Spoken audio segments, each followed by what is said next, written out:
Bonjour tout le monde, direction Niagara aujourd'hui. On rencontre l'unique vigneron Thomas Bachelder. Thomas Bachelder, c'est un Québécois d'origine. Il est né au Québec, il a grandi à Montréal, un anglophone, mais qui a appris le français. Il va nous raconter ça, mais qui a appris le français, qui parle un français fantastique et qui est un grand amoureux de Pinot Noir. Alors, Pinot Noir de partout dans le monde, mais évidemment de Niagara. Alors, il va nous raconter tout ça. Mon nom, Karine Duplessis, je suis journaliste, vous pouvez me lire à la presse, vous pouvez m'entendre à Radio-Canada et c'est un réel bonheur de vous retrouver plusieurs fois par semaine sur les réseaux sociaux pour prendre un verre avec un vigneron. Et là, je déclare l'apéro ouvert.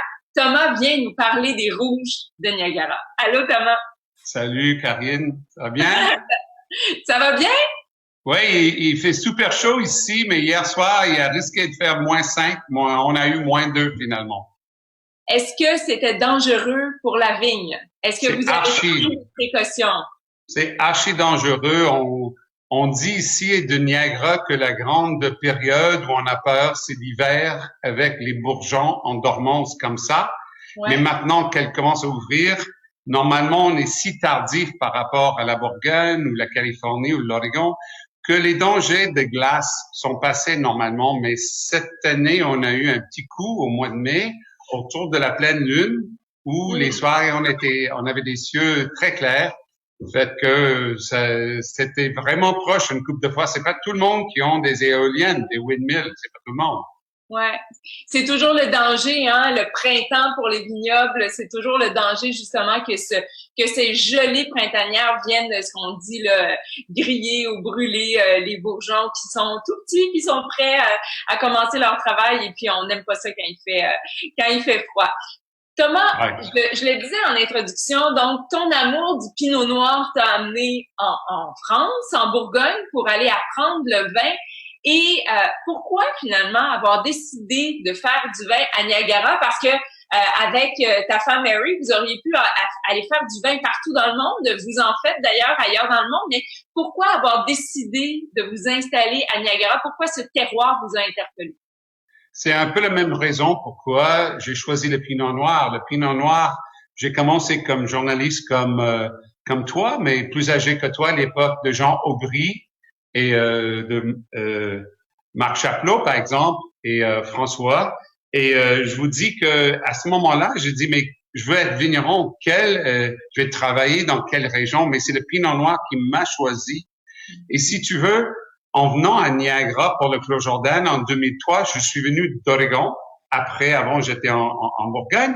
Mais ici, à Niagara, ce qui s'est passé avec Bachelder et Keylus, et puis de nouveau, le Clos Jordan, c'est que tout le monde veut Ontario, tout le monde veut boire local. Et quand on est sur la route, quand l'équipe Canada, qu'on appelle Team Canada, Colombie-Britannique, nous, Prince Edward County, Québec et Nouvelle-Écosse, quand on est sur la route, on veut goûter du Niagara. Et si je leur propose nos Bourgognes et nos Oregon, ils disent « Ah, sont très bons, mais on veut avoir au Niagara. » L'heure est venue. C'est ça, ça nous a choisi. Faut rester parce que c'est le plus excitant à l'heure actuelle. Ouais, c'est vrai, tout à fait.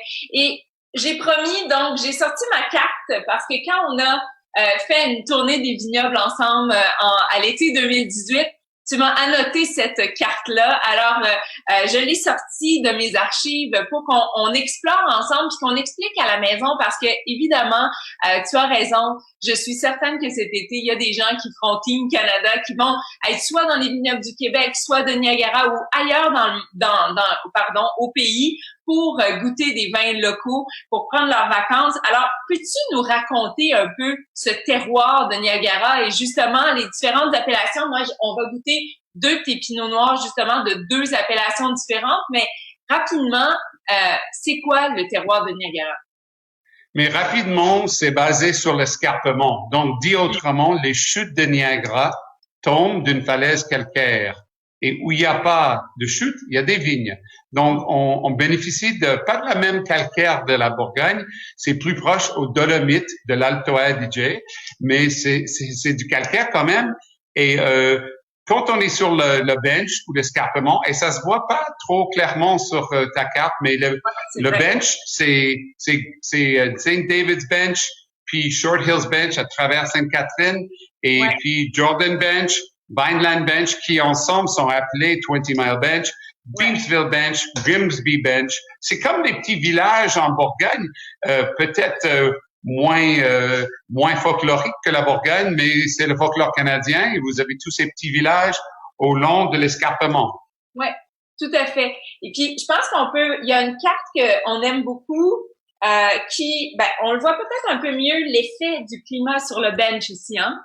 Oui, c'est ça. Comme hier soir, on était supposé d'avoir, ça c'est le lac Ontario qui est très profond, mais hier soir, on est supposé avoir des -5, mais l'air a drainé. J'ai parlé à plusieurs amis et on a tous dit qu'il fallait que ça fasse -5 et puis on a eu -2. Et je vous dis qu'on est au stade de Bourmont, on est bourgeon dans le coton. Ça veut dire que le petit bourgeon fermé ouvre un peu et tu vois un peu de coton comme. Et Ouais. là, ça va être percé par les feuilles. Et dès que les feuilles percent, s'il y a -2, ça peut être grillé comme un laitue dans une salade dans votre voiture à la sortie du métro si vous laissez trop long dans l'auto l'hiver. Ouais, tout à fait.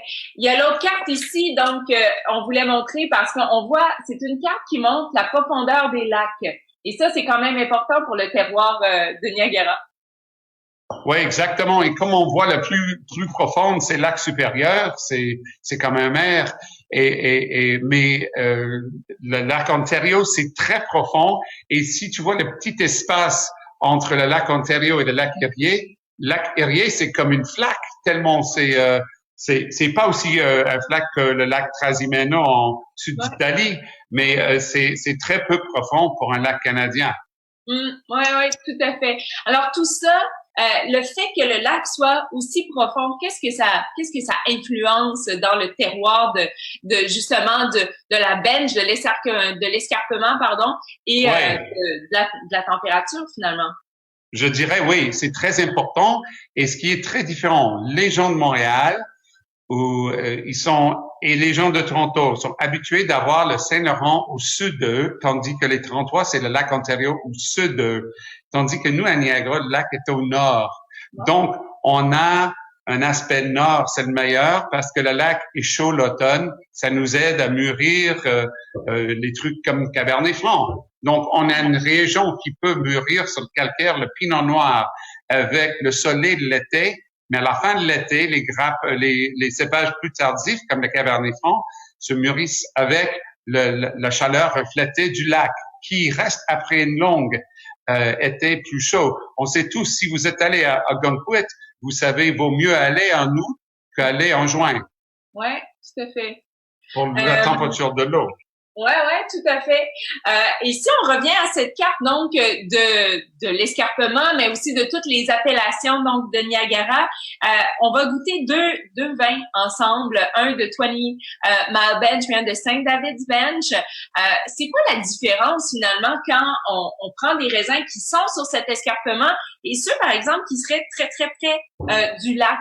Quel est vraiment, je pense qu'il y a presque voire même 2 semaines quand vous récoltez les raisins. Ouais, exactement ça. Alors, c'est vraiment le moment pour dire Niagara-on-the-Lake, c'est plus plat et c'est plus chaud, mais Niagara-on-the-Lake a une bench qui s'appelle St. David's Bench, le banc de Saint-David, et tandis qu'à Jordan et Vineland, mais le Clos Jordan est à Jordan, et Wismer Park, qu'on va déguster, c'est à Vineland, 20 Mile Bench, mais ils sont loin du lac. C'est pas à dire que quand le bench va s'aplatir vers le lac, c'est pas à dire que c'est pas bon.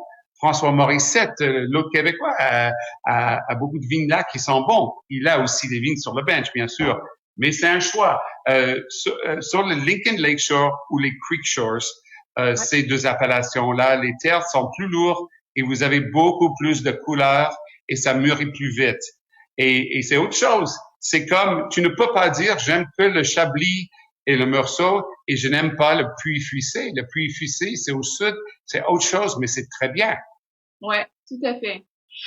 Est-ce qu'on goûte donc ensemble ces deux vins complètement différents qui sont disponibles en petite quantité, mais qui vont bientôt revenir à la SAQ. Alors on pourra évidemment les redéguster. Lequel tu veux déguster en premier, Thomas? Ah, mais j'aimerais déguster le Wismer Park. Donc, la famille Wismer n'a pas de winery, mais ils possèdent genre 120 hectares dans l'ordre de 300 acres sur Vineland. Donc, Vineland et Jordan sont divisés par les chutes de Balls, de Monsieur Balls. Et là, ça devient le Jordan Harbor après ça. Et on appelle ça 20 Mile Creek. Du côté Vineland, Wismer possède beaucoup de choses. Il y a Moritas là aussi, il y a bien sûr Featherstone qui est là, entre autres. Et Kelly Mason est là de Keylus avec son vignoble à elle. Mais je voulais dire que côté Vineland, il y a tellement de différentes vignobles qui sont à Wismer que tu dois mettre le suffixe. Donc, nous faisons Wismer Foxcroft Chardonnay, Wismer Foxcroft Gamay, mais il y a aussi Wismer Park qu'on va déguster en Pinot uniquement et Wismer Wingfield en Chardonnay uniquement. Fait que là, c'est des terra rossa. C'est des terres rouges un peu, pas rouges comme Coonawarra, mais assez rouges pour avoir ce goût rustique de rouille ou de steak tartare, je sais pas, de l'iode. Mais c'est toi l'écrivain, c'est à toi de me dire si tu trouves cet aspect un peu sauvage dans le vin. Les deux vins qu'on déguste ensemble, c'est le millésime 2017. Est-ce que je me trompe ou c'était une année? Ouais! C'était une année pas facile, compliquée à Niagara en 2017. Oui, c'était long, froide et pluvieuse, mais les années, je sais pas si les gens comprennent que quand vous parlez des vins septentrionaux ou cool climate en anglais, et les cépages de la première époque, les cépages qui mûrissent hâtivement, on veut les garder sur la vigne parce que la vigne, c'est la maman et les raisins sont les bébés, les grappes sont les bébés. Et si maman peut les nourrir plus longuement sur la vigne, il y a plus de goût, mais aussi plus de terroir, ou dit autrement, minéralité, si je peux utiliser cette phrase de nos jours. Oui.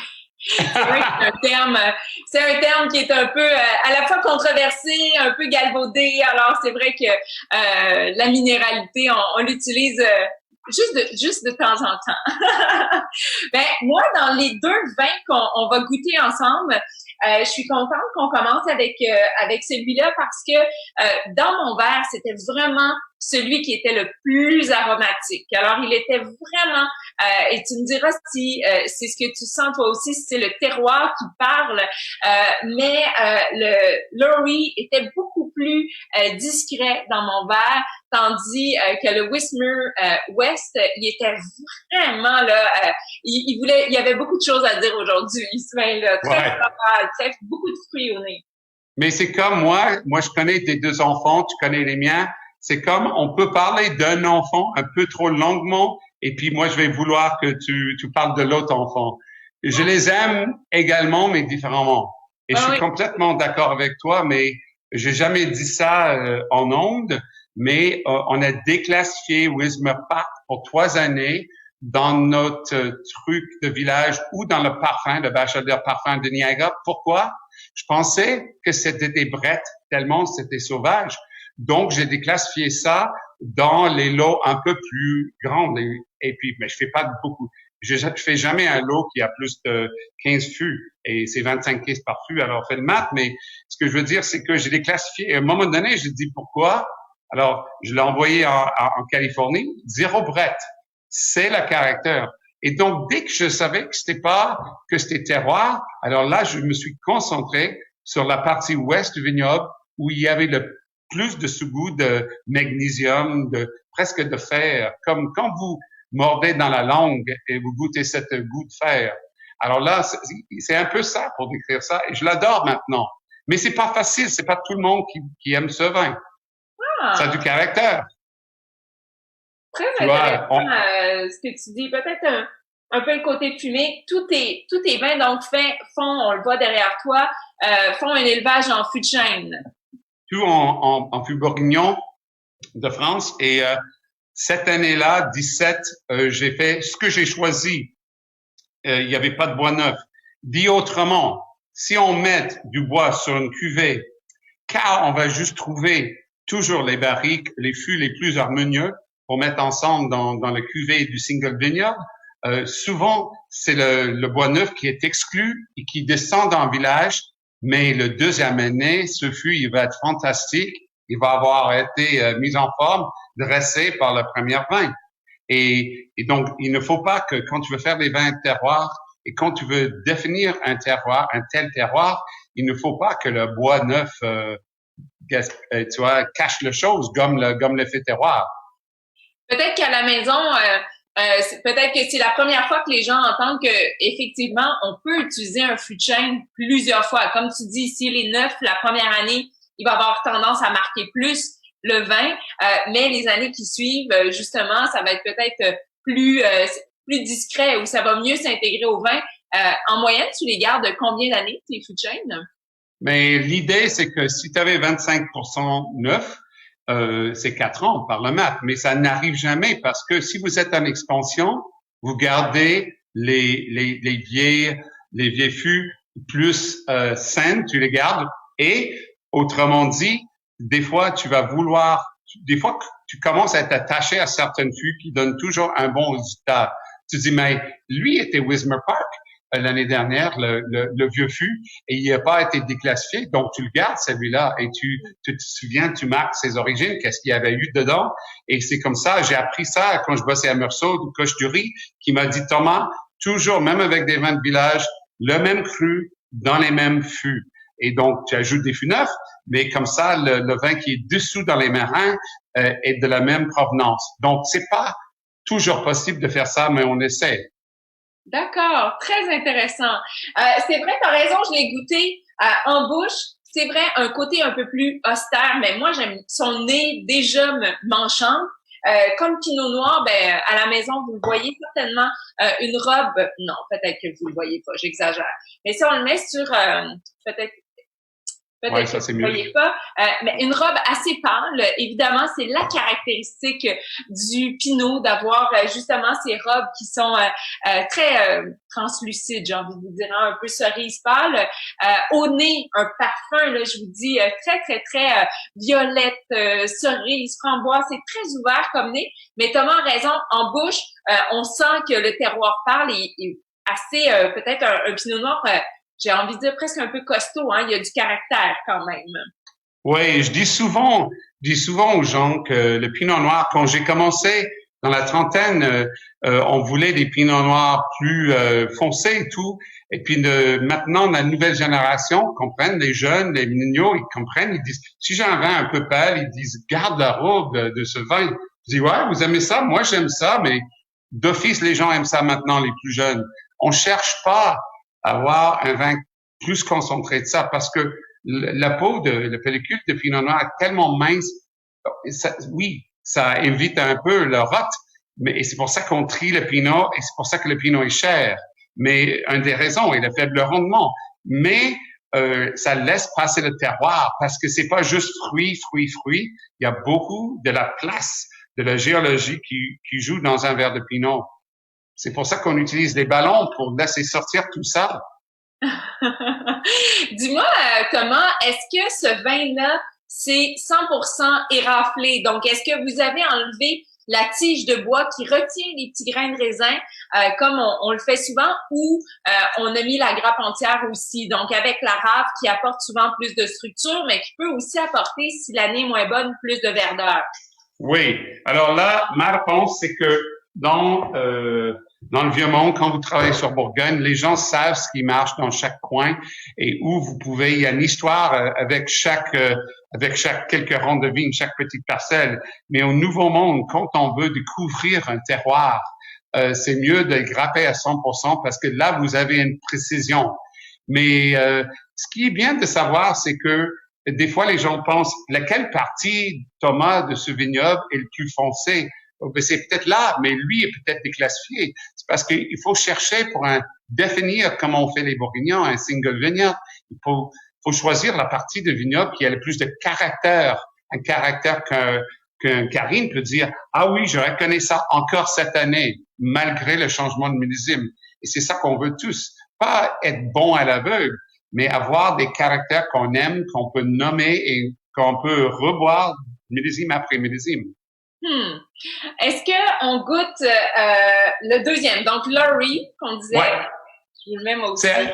C'est à cause de Laurie que je suis à Niagara, parce que Pascal Marchand, un autre Québécois, on se connaît tous les Québécois qui ont bossé en Bourgogne comme François Morissette et Pascal Marchand. Et je vous dis, Pascal bossait avec moi au Clos Jordan. Mais avant ça, je bossais pour Pascal. Il était à cette époque au domaine de la boucherie. Mais il a passé à Niagara des années auparavant. Il a vu avec Carl Kaiser qu'il y avait un super terroir de Pinot, et ils ont visité la Lowry Vineyard. Et le gars qui bosse pour remoissonner maintenant, Bernard Repotte, qui était à cette époque chez Jaffelin, a choisi la Lowry Vineyard pour faire une alliance avec Inniskillen il y a 30 ans de ça. Et puis à cette époque, c'était appelé Alliance, et c'était la même idée que Mondavi Opus One. Maintenant, Lowry était dans le mix de ce vin-là, et c'est Lowry qui a inspiré Vincor à faire le Clos Jordan. Et finalement, après des années de Clos Jordan, je bénéficie du Lowry qui a été planté pour Carl Kaiser, et je suis émerveillé de travailler avec des vignes de 84. Wow! Ah oui, parce qu'on le voit sur l'étiquette. Ben, il faut savoir qu'il y a très peu, voire il y a l'Afrique du Sud là, qui a commencé à mettre une certification sur que veut dire vieille vigne, mais ailleurs dans le monde, on peut écrire vieille vigne, même si la vigne a 5 ans, là, c'est sûr que les gens vont trouver ça un peu drôle, là, mais vieille vigne, donc sur ton étiquette, toi, tu dis que ces vignes-là ont 85 ans, mais c'est sûr que les gens, ils le savent pas. Maintenant, ils vont le savoir, mais c'est sûr qu'à la base, ils pouvaient pas le savoir parce que justement, ça veut pas, c'est pas défini par une réglementation, le mot vieille vigne. Déjà, la robe, elle en donne vraiment encore moins de couleurs. Je sais pas, à la maison, tantôt, vous voyez peut-être, je sais pas trop si j'arrive à vous le montrer. Là, oui, à cette époque, on n'était pas sûr des clones. Alors, le vignoble qui exploite aussi ces raisins s'appelle 5 rangs, 5 rows. Et c'est eux les propriétaires. Ils nous donnent un peu de 84. Et je veux vous dire qu'on connaît pas les clones, mais on s'en fout parce qu'il y a le terroir, il y a une côté créeuse à la fin. Et j'aime beaucoup mettre, comme tu sais, Karine, le vin qui a l'air plus léger après le costaud. C'est deux vins qui ont un corps moyen. Mais là, on appelle Marie, ma femme, elle est ballerine. Et on appelle ça notre ballerine parce qu'elle a plus de force qu'un linebacker malgré sa robe légère. Tu sais? C'est vrai, tout à fait. Je suis totalement d'accord avec Mary. C'est vrai que en bouche, quand je l'ai goûté avant qu'on commence, encore plus solide, même si sa robe, comme on disait, est extrêmement pâle. Oui. Et quand tu veux, et Karine, on l'a déjà fait, mais quand tu reviens, je demande toujours mes amis sommes et écrivains qui sont de passage ou d'autres vignerons, on goûte les fûts ensemble, et j'ai eu tellement de commentaires qui m'aident à focaliser. En Bourgogne, tu exploites une vigne qui est déjà là. Ici, tu dois dire qu'est-ce que je fais, quelle partie dois-je retenir. Et quand vous allez essayer de trouver la meilleure partie de Wismer Park ou Lowry, vous allez avant, en arrière, en dégustant. Alors, je te demande de faire le même truc. Si tu regoutes Wismer Park après Lowry, je pense qu'il va goûter 2 fois plus le sauvage ou l'iode. À toi de choisir le mot, mais... Alors, je regoute le Wismer Park, c'est ça? C'est reparti. Il est pas plus gras comme vin, mais c'est sûr qu'il est plus ciselé. Et j'hésite. J'essaie de plus citer des villages ou des vignes ou des lieux dits bourguignons. J'essaie juste de citer Ontario parce que c'est pas juste pour nos amis français de France, mais je veux dire, c'est comme un village en France qui est plus sauvage. Tandis que le Lowry, c'est vraiment de nature, plus rond, mais ça reste sérieux. Ça a une core strength comme une ballerine. Tu vois ce que je veux dire, qui a fait beaucoup de yoga. Et dans le terroir, parce que on disait donc le premier qu'on a dégusté, on était plus ici. Ouais. Et là, on est ici. C'est ça? Ouais. Donc, Saint-David, et tantôt, on était sur le 20 Mile Bench. C'est ça? Et ce qui me confond toujours, c'est que Wismer Park, vous êtes à 5 kilomètres du lac. ce qui est assez de distance pour freiner le développement et pour mûrir tranquillement. On ne veut pas avoir des vins aujourd'hui de 15% si on peut l'éviter. Donc, pour avoir ces 12,5, ça prend beaucoup de temps. Donc, c'est pacté de saveur. Tandis que Lowry, c'est différent. C'est plus loin du lac. Alors, est-ce que ça mûrit plus lentement? Non, ça mûrit légèrement plus vite. Et je ne sais pas pourquoi, mais je dois dire avec ta carte qu'à Niagara-on-the-Lake, c'est un peu plus plat. Lowry, c'est pas loin de Château de Charme, c'est à côté de Ravine et le winery Ravine.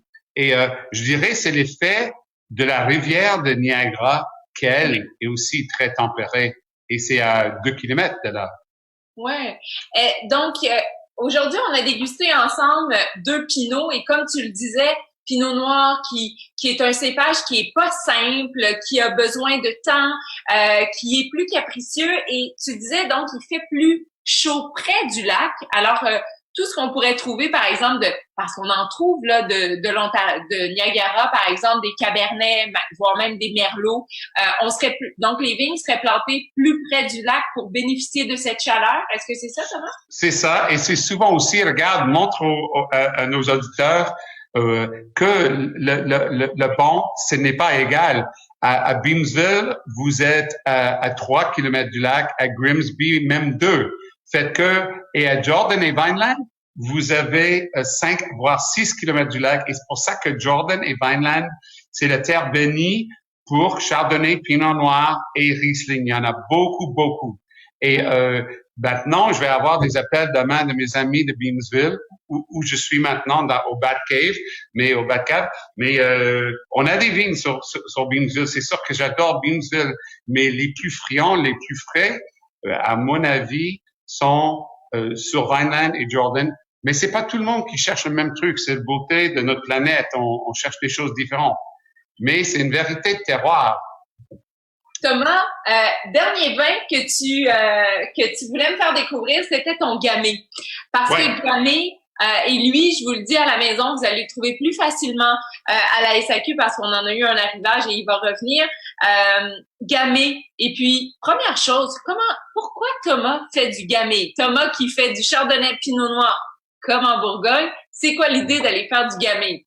C'est parce qu'en Bourgogne, j'avais un cru les châtaigniers bio de Saint-Véran et souvent je partageais mon auto ou l'auto d'un autre avec un autre vigneron qui allait checker de Bourgogne, qui allait checker ses vignes sur Côte-de-Bruy, qui est pas loin, le sud du Maconnais, c'est très proche au Beaujolais, comme tu le sais, tu l'as visité plusieurs fois. Et ce qui se passe, c'est que tu réalises que les Bourguignons n'ont pas assez de pinot noir, donc ils vont soit acheter, comme tu le sais bien, des petits châteaux, des cuviers qu'ils appellent en Beaujolais, ou ils vont juste transporter les raisins et en Bourgogne propre. Alors moi, j'étais influencé par ça. La deuxième chose, c'est la sac qui m'a influencé, je vais vous dire ça. Et la troisième chose, ça reste un vin acide, parfumé, avec un corps moyen qui accompagne plus ou moins aussi bien les mêmes mets que le pinot noir, avec certaines exceptions, comme le gamay, comme tu sais très bien sur la charcuterie. Mais le sac m'a influencé parce que le sac savait que je suis amateur aussi. Et le sac savait qu'il allait avoir une manque de vin de Bourgogne parce que ils sont envoyés en Inde, en Chine, partout, pas juste les États-Unis maintenant, et l'Angleterre et nous. Fait que je pense que ce qui s'est passé, j'ai commencé à voir non seulement les Sancerre rouges, mais les Sancerre rouges lieu-dit, les Jura Pinot lieu-dit et les Beaujolais crus. Moi, j'ai grandi dans la vingtaine et trentaine avec Morgon Côte-de-Pie, seul single vineyard que je connaissais. Maintenant, il y en a combien? 20 sur la sac? Ah, facile, minimum. Oui, et donc je savais qu'eux, ils savaient qu'on avait besoin, nous qui aimons ce type de vin, c'est ce type de terroir, ce type de vin qui laissait passer le terroir, on avait besoin de ce type de vin à 20 à 30 $, ce que les trois fournissent, Jura, Sancerre et Beaujolais. Et donc, encore, je commence à boire plus de Beaujolais. Et mes amis me disent, mais pourquoi tu achètes plus de Bourgogne? Je dis, c'est pas parce que les Bourgognes, c'est trop cher. Il y a 10 ans de ça. C'est parce qu'ils sont plus sur les tablettes, sauf que dans les plus grands magasins. le vrai choix. Fait qu'avant, il y avait un peu de choix partout. Fait que là, je me suis dit, pourquoi lutter à Niagara pour avoir 2 rondes de plus de Pinot Noir? Parce qu'on ne possède rien. On est micro-négoce. On n'est pas virtuel, mais on est micro-négoce. Comme Pascal Marchand était en Bourgogne et certaines autres qu'on connaît, comme Dominique Laurent, qui achètent rien, mais qui ont des contrats à long terme. Ben, je commençais à faire du gamay et ça me fait évoluer mon winemaking parce que, par exemple, j'ai pas de foudre ou de bottet comme je veux, les grands ovales en bois, donc j'utilise que des très vieux fûts avec un élevage un peu moins long que le pinot. Au lieu de 20 mois, je fais 13 mois. Mais j'essaie de penser que c'est en grand tonneau, en demi-muit. Je les ai pas, mais je ne veux pas de bois. Je veux juste l'action de l'oxygène sur le vin à long terme. Et c'est pour ça que je commençais à faire de la grappe entière parce qu'il faut tenter ça avec le gamay pour voir. Alors ça, c'est 20%. Mais j'ai tenté 55%, 52%. J'en fais 4 gamay maintenant. Et je vous dis que là, je vais évoluer dans le pinot noir parce que je me suis dit, Thomas, si tu expérimentes dans le gamay avec un peu de grappe entière, maintenant, les terroirs que tu connais, est-ce que tu ne peux pas, avec le pinot noir, mettre un peu de grappe entière sans perdre le terroir? Et si je le perds, je fais ça juste avec une partie et ça descend dans le village le parfum de Niagara. Donc, ça me fait chaque fois, comme toi, de te mettre en ligne. C'est on rajeunit, quoi. On change d'idée. Oui, non, tout à fait. Mais la grappe entière, est-ce que ça permet autant à ton pinot qu'à ton gamay qui, disons-le, ce sont pas les cépages qui ont les plus larges épaules, hein. C'est souvent des vins qui ont des tanins plus subtils ou plus délicats ou plus veloutés. Alors, est-ce que d'ajouter de la grappe entière, ça vient donner un peu plus de structure parce que ton gamay, on l'a dégusté plus tôt et c'est quand même un gamay qui a du tonus. Oui. Alors là, c'est vrai que on fait un gamay village en dessous celui-là. Le Wismer Foxcroft, c'est la 3e année qui arrive au Québec. Mais avec le village, c'est plus glou-glou et juste 10% de grappe entière. Avec les grappes entières de Wismer Foxcroft, c'est Wismer Foxcroft. Quand on le met, est-ce qu'on voit? Oui. Ouais. Quand on le met au fond de la cuve et on le couvre avec du jus égrappé et des raisins égrappés, les raisins égrappés ont l'air des petits bluets de Lac-Saint-Jean. Hein? C'est tout petit et en pinot noir, c'est tout petit. Et quand tu vas pelleter pour vider la cuve à la fin de fermentation, tu trouves les grappes entières complètement fermentées, mais pas cassées. Donc, c'est une fermentation intracellulaire qui donne énormément de mâche et donne un goût jouteuse et qui, certaines dit, même les années moins mûres, vont quand même avaler le côté rustique des pépins et de tout, des rafles. Mais certains disent ça dépend de leur pourcentage. Tu peux empirer ou améliorer la situation, mais c'est pas un art, c'est l'artisanat. Chaque année, il faut savoir quoi faire, quoi. C'est pas une recette, je voulais dire. Non, c'est pas une recette. Merci beaucoup, Thomas, pour vraiment cette belle présentation des vins du terroir de Niagara. Ça va nous donner évidemment le goût d'aller te visiter à la Batcave, comme tu disais si bien. Donc, l'endroit parce que tu fais des vins, tu vinifies. On en parlait, tu donnes des conseils chez Kélus, mais tu en fais aussi Clos Jordan qui est revenu de ses cendres, qui est redémarré. Et évidemment, tu y fais les vins là-bas aussi. Alors, tu te balades beaucoup, mais on peut aller voir Mary et visiter ta Batcave. Oui, et puis je dirais que je vois avec les Québécois, et je sais qu'on parle aussi aux francophiles et aux franco-ontariens, mais je vous dis que les Québécois ont tellement visité la France et l'Italie et tout, et Californie, que quand ils viennent ici, je vois qu'ils regardent les terroirs, ils essaient de comprendre. Alors, je vous dis, jette pas le bébé avec le bain, regarde bien Niagara Lake, regarde bien le Bench, et regarde bien le Lincoln Lake Shore et le Creek Shores, toutes les appellations, essaie de les comprendre à travers les différents producteurs. Ouais, tout à fait. Parce que c'est vrai qu'on fait beaucoup de vins différents. On a parlé du Pinot, du Gamay, mais c'est vrai que on fait de très beaux Cabernets aussi parce que justement avec ce bench, qui nous permet de à la fois d'aller chercher de la fraîcheur, mais aussi d'aller chercher de la maturité. C'est un terroir à découvrir. Ben merci beaucoup, Thomas, d'avoir pris le temps de nous présenter tout ça. Santé à la maison. Et demain, Thomas, j'interviewe Léon Courville et sa femme Anne-Marie Lemire. Alors, Léon Courville, demain, on va prendre un petit verre de rosé, 5 heures. OK, ciao, merci bien.